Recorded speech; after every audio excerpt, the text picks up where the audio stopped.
সংরক্ষিত আসনে ৫ বিভাগের প্রার্থীদের সাক্ষাৎকার নিয়েছে বিএনপি।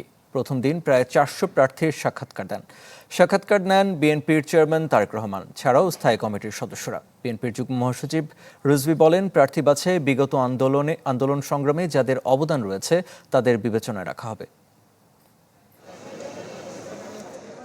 জাতীয় সংসদের সংরক্ষিত নারী আসনে ৩ দিনের দলীয় মনোনয়নপত্র বিক্রির পর প্রত্যাশীদের সাক্ষাৎকার গ্রহণ শুরু করেছে বিএনপি।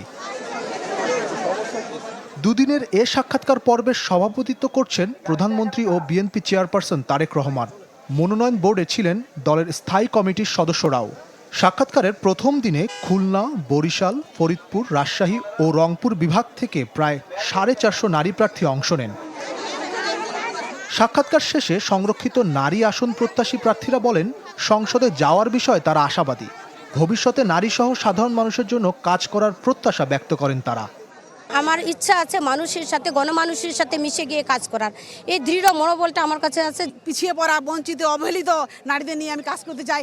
আমাদের 31 দফায় একটা কথা ছিল, মহিলাদের সুশিক্ষা এবং কারিগরি শিক্ষার প্রসার। আমি এটি প্রস্তাব করব। যাকেই পাঠাকুনি আমরা ধরে নেব নারী সমাজের প্রতিনিধিত্ব তারা করছে।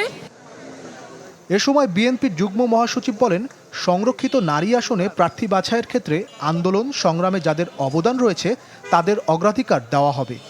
গণতন্ত্রকে সবল, সচল এবং শক্তিশালী করার জন্য এটাকে এগিয়ে নিয়ে যেতে হবে।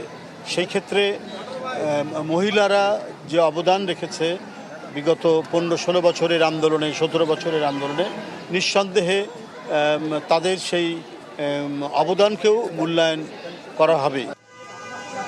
শনিবার সাক্ষাৎকারের দ্বিতীয় দিনে অংশ নেবেন চট্টগ্রাম, সিলেট, কুমিল্লা, ঢাকা ও ময়মনসিংহ বিভাগের প্রার্থীরা।